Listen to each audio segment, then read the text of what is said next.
Thank you for joining us today. On the program, we were lucky enough to have a very interesting guest and one who has been a leader in the hemp movement for a very long time. He's the news editor of High Times magazine, Steve Bloom. Steve, thank you for coming on to the show today. How you doing, Casper? Your voice in the movement has been heard for a long time, and High Times magazine has had a direction on bringing information about the hemp plant and the hemp movement to the public in any aspect that they can.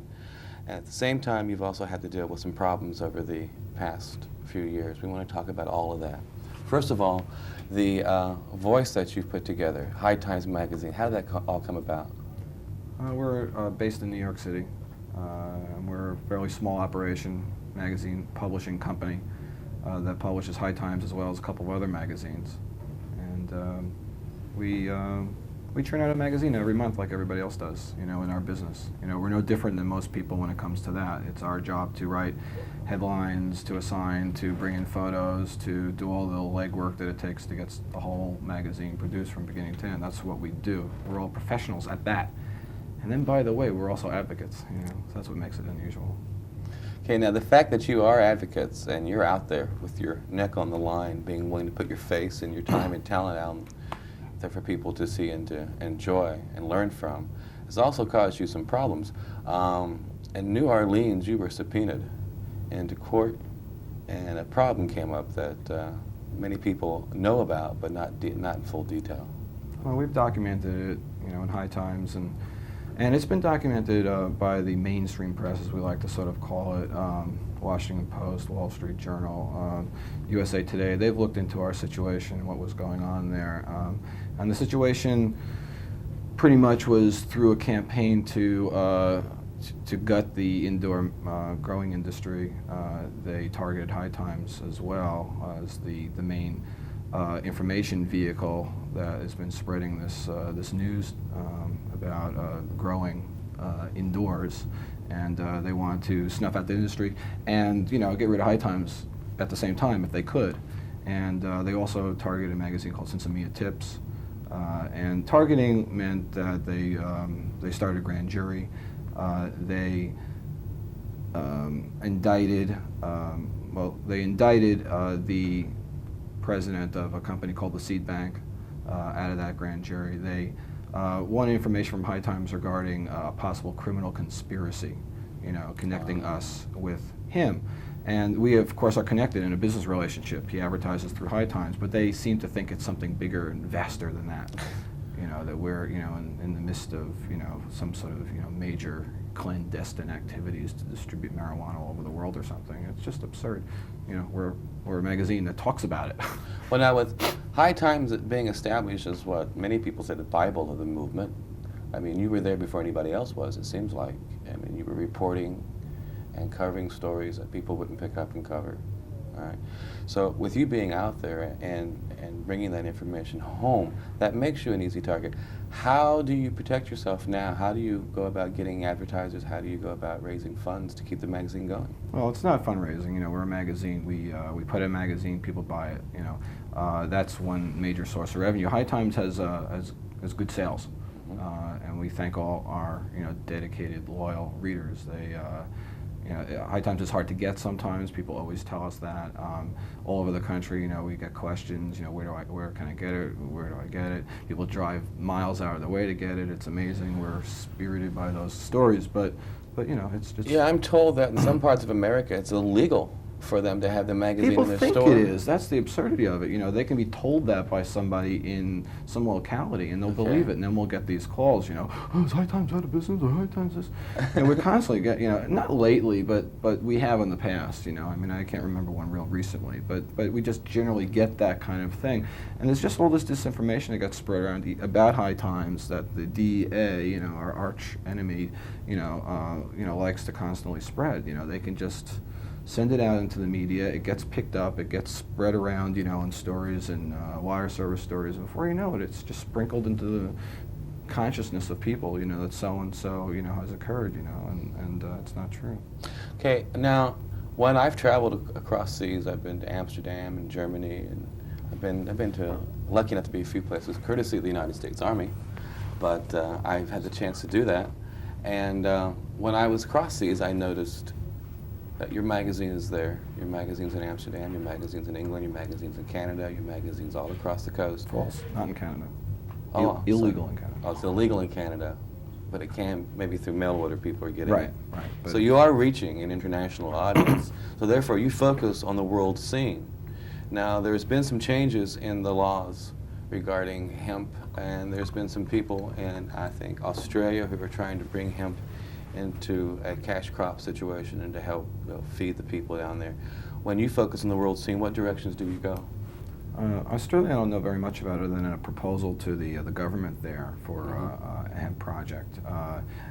We focus on a lot of the aspects of where hemp comes from around the world at this point. We're unearthing it at the same time all the activists are. You know, we're all working at a feverish pace. You know, the activists and the entrepreneurs, I must add.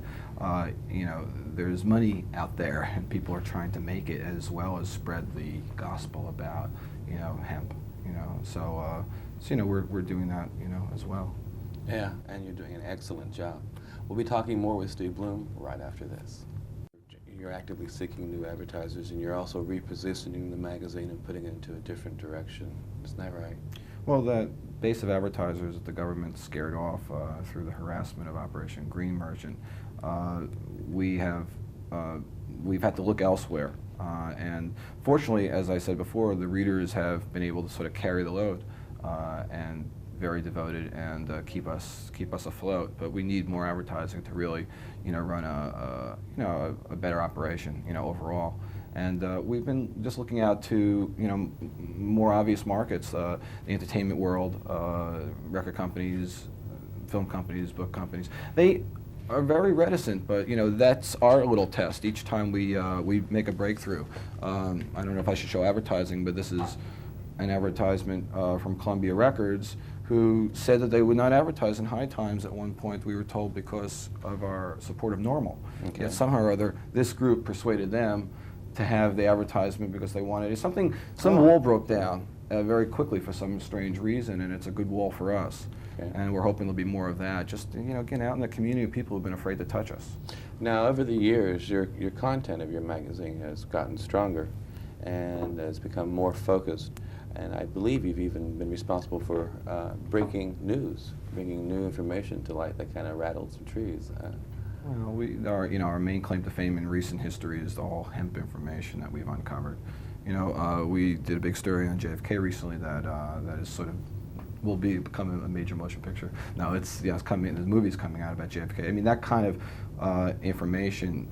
You know, we jump on the stuff that's not told. You know, and that's where we see ourselves as the alternative press at this point, because there's so many angles. Sometimes maybe a little too heavy on the conspiracy side. We have to sort of rule a few out, you know, in editorial meetings. But you know, the hemp information is a grand conspiracy theory.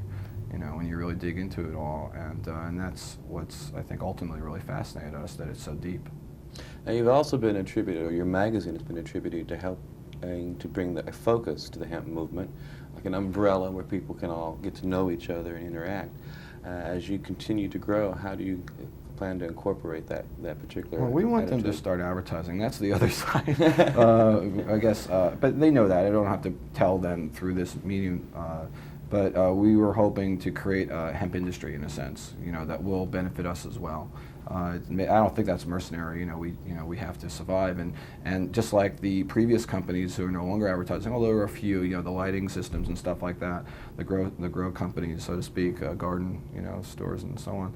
They, you know, they have come back in drips and drabs, but we need to look elsewhere. And there's a whole hemp industry that's waiting to sort of really blossom. You see it here in this building downstairs, you know, the whole row of people with hemp, the hemp merchants, and it's pretty amazing to watch, you know, how it is expanding. And there really is money in it, I think, and people are going to make money from it too, and that'll be good. It'll help fund the movement and get, you know, we need more money here in this whole movement, and hopefully it'll get spread around the right ways, you know, so it's just not a few entrepreneurs, you know. And when people think of High Times magazine, they think of it sometimes as strictly a marijuana magazine, and there's a lot more to it than that now, isn't there? Well, you know, we really are the only marijuana magazine, so we'll still, you know, I don't mind that banner. Kind of changing the terminology somewhat to hemp or whatever, but you know, within that, I mean, voice of the counterculture, we have a little slogan. I mean, and then people ask, well, what's the counterculture, or is there a counterculture? and we think there is. We've uncovered that as well. People don't want to know about Hemp tour. They don't want to know there are people all over the country. That's a countercultural movement of people doing that, and it gets local coverage, but it doesn't get any national. Okay. It's not reported like they'd rather report in the New York Times a few weeks ago that there's a whole decline in marijuana use and so on and so forth, and they don't want to acknowledge that there's a whole rise in a movement of people who think that it should be legalized, and that doesn't indicate decline. They don't want to recognize that there is a counterculture of people out there. It's just not as huge as it was in the '60s. It doesn't make as good pictures. Okay. The crowds aren't big enough for them or something. Okay. But you're still making a change in people's lives. You've occasionally picked up the banner in somebody's world who's been arrested or been treated unjustly, and with the power of the press, shall we say, you've corrected an injustice. We'd like to discuss a couple of those stories when we come back after this. We're here today with High Times editor Steve Bloom. Steve, as we said earlier, the power of the press can make a difference in personal lives. Now, you, on a personal example, have shown by personal example how that can be achieved and some of the things that you've done, and then you've written about it. Yeah, there was one situation where I was arrested last year in New Jersey, and it really put the drug war right in my face. We get so much information to High Times from people who are arrested all the time, but it's detached, from the reality of it happening. Well, what happened to me, And what happened, kind of in brief, is I was driving at night in New Jersey, speeding.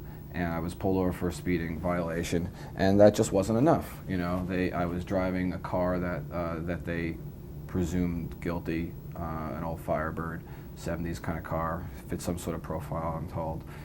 And I was just coming back from a Dead show, so I kind of looked the part. But so once he sized me up, it's like, we're getting this guy out of the car. And to be honest, I had been stopped one other time in New Jersey within that year, and so it's like, oh no, here we go again, same damn car. Whatever. And I hadn't had the car very long either. Just somebody, just the way that happened. It's a great car, but for some reason they hate it in New Jersey.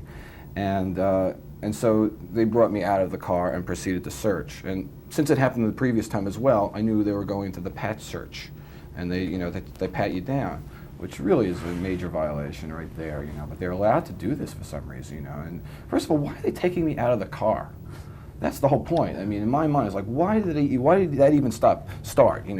As a necessity. That's the change in life from my time when I was younger, first learning how to drive and maybe having a speeding violation, and you get your ticket and that's it, and you go to now this whole hysterical response to a simple traffic violation. And even if you get out of the car without being told to, they'll put a gun to you. Well, then of course it gets worse. My story is not as bad as a lot of others. I'm sure you can hear, but they did take me out of the car. They found a pipe in my pouch. And I was arrested for the pipe, simply for the pipe. Okay. No quantity of anything other than what was called less than 50 grams, which they tested the pipe to find little flakes of trace. But in the meanwhile, I'm arrested, handcuffed, fingerprinted, the whole fucking thing. The whole thing. The whole thing. I'm sorry. I'll do that again. I'm cuffed. Fingerprinted, arrested, taken to the station house, the whole thing, and this is all for a pipe. So I was let out in about an hour. It wasn't the worst experience of my life, I suppose. They didn't hit me, they didn't do anything, they didn't beat me, nothing happened terrible like that. It was sort of a state of unreality when I went back to my car and I just drove home. Okay. I just got arrested. Oh, okay. And I'm out of my own recognizance, and now I have to do the whole court thing. Okay. So I went to a lawyer, and a friend of mine who's a New Jersey lawyer, and she decided to take the case. She's a corporate lawyer who really didn't have the time to do it, and so she's a real great hero to me, having taken this case pro bono. And did some research. We found some interesting precedents and used it to overturn the search. Okay. And we lost in the first round, and we won in the second round on the state level, going to Trenton. He had to get through one round because it was a small town that just no way they were going to slap the cops' wrists. And then we had to get out of that town and go to the state house where they didn't care about that little town's concerns. Apparently, we got a cool judge.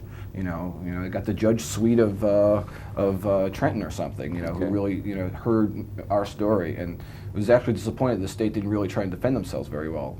They thought, oh, they'll just and they came with a real lame approach to, you know, not even trying to like sell the, you know, that I was really guilty of anything. Just, you know, he did this. I didn't do anything. I moved my hand like this to get my wallet to my pouch, and he thought I was going for a gun. You know, it's just all this.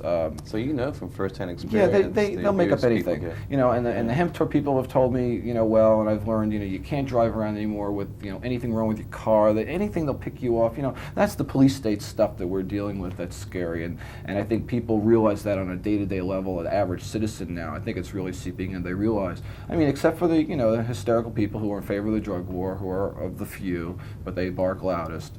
You know, most people still, I think, are opposed to that kind of encroachment on their freedoms. I mean, the average American citizen, you know. So when it comes out of drug-related behavior, which people think is no big deal in the first place, you know, I have a lot of average Americans, and then they're getting stopped on top of it. They're getting really incensed.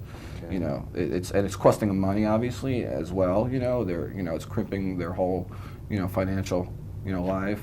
It could be any number of things. My case is such a small little situation, but it did teach me how you have to fight back and what it costs to fight back. My lawyer said, oh, it would have cost so much money, and I realized I probably wouldn't be able to afford it. Right. You know, so the whole system is not set up very well to fight back. We've only got about a minute or two left, and there's a great number of journalists in America who like to be able to have a forum, I'm sure, as yours, and be able to voice their opinion as you do, but the way the laws are written and the way the harassment in various communities are presented to people, they have a tendency to withdraw from having the courage to do that. What would you say to these journalists now dealing with the rights that we have in America? How would you individually? I mean, and their local. Because we need journalists to stand up and speak out. Well, I guess they must have problems from publication to publication, depending on the editorial slant. You know, where do they want to go? You know, with their editorial focus. I'm amazed, you know, the amount of, say, hemp editorials you see all over the country, drug legalization editorials. Again, you see from, you know, real average, you know, the daily papers all across America. It's not a word that seems to be having a hard time getting spread. You know, it is fanning out all over the place. But I'm sure it's a tough sell. Some places you probably have to just, you know, pitch it real hard. You know, like anybody else would. You know, come at it in almost sort of a business-like approach. You know, quality manuscript on something that says your point of view. You know, you can probably get it in as guest editorials. I don't know. I don't think it's that hard. I mean, we are somewhat of an island right now in the world of publishing. You know, we're doing something that nobody quite is doing, and you know, sometimes that excites us, and other times we'd rather have a few more friends. You know, like understand what we're doing. You know, we're really not bad guys. I don't know why the publishing industry a lot of times doesn't lend more support towards what we do. You know, we're like the stepchild or something, and they want to just like they want to watch from afar, you know, to see how we are. We're like the guinea pigs, you know, in this First Amendment experiment or something. And it's like, let them deal with it. And, well, we are dealing with it. We have a good lawyer, and we have the resources apparently to get as far as we've gone. They haven't sunk us. You know, they would like to have, and they haven't. And everybody thinks, oh, why don't they just come up and bust us all or something? You know, it's not that easy. They got nothing on us. It's not that easy. All you're doing is speaking the truth. You know, they were taking pictures of us the other day at the Washington. I'd like to say on behalf of the members of the hemp movement, and I have spoken to many of them, they're very appreciated for what you are doing and the fight that you're making possible and the way you're raising their voices. It's been an honor to have you on our program. I'd like to have you back again sometime. Okay, that sounds great. I want to thank everybody who is those devoted followers of High Times. I mean, they're amazing. More after this.